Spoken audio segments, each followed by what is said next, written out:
Okay, this one's important. There's probably a 70 to 80% chance that somewhere in your development you've heard this misinformed tip, or even just intuitively it kind of makes sense. But I'm about to show you a player who did confirm with me that this was very much reinforced in their tennis and might have even been causing them some injury. So check it out, pause the video, comment below, tell me what you think this player is doing wrong.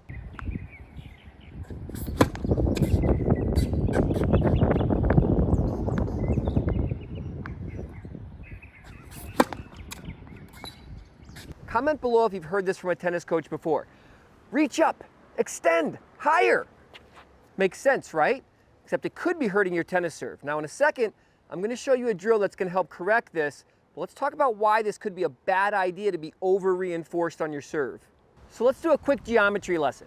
If you were able to get high enough to hit a straight line down to that box, you'd be about 9 feet off the ground. Now, with the contact roughly 13 inches out of your hand, for a 6-foot man, a little bit airborne, you could get 9 feet, but that would skim the top of the net and hit the back of the service line.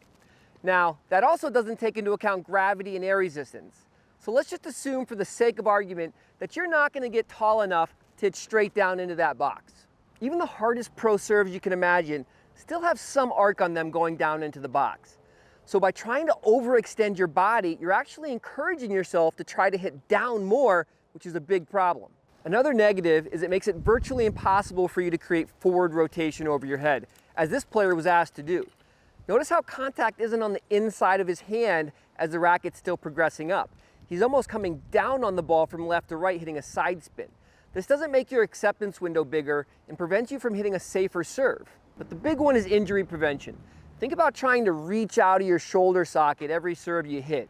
This is going to put a lot of wear and tear on the shoulder and eventually can definitely create some injury. One drill you can do to help knock yourself out of this misconception is to master serving from your knees. One thing it'll do is really make you have the feeling of hitting forward and over the net rather than down in the box. And the other thing you'll find is you really don't have to be that tall to have a good serve.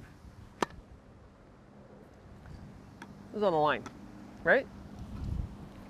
As is often the case in tennis, when making corrections, you have to exaggerate them. You have to try to do them too much. So in this case, you want to really let the ball drop more before you go to hit it. Almost feel like it's going to hit you on top of the head so you can unextend that racket and really get the feeling of hitting forward and up over the net. Now, many players who are told to extend are just on the wrong grip in bringing the palm up. The irony is they really need to let the ball drop in order to make this swing work. But if you're on a continental grip and you understand having a full swing with pronation, your body's going to be naturally extended, so there's no need to try to overdo it. Thank you so much by supporting this YouTube channel by subscribing. I hope the content's helping you, and I'll see you next time.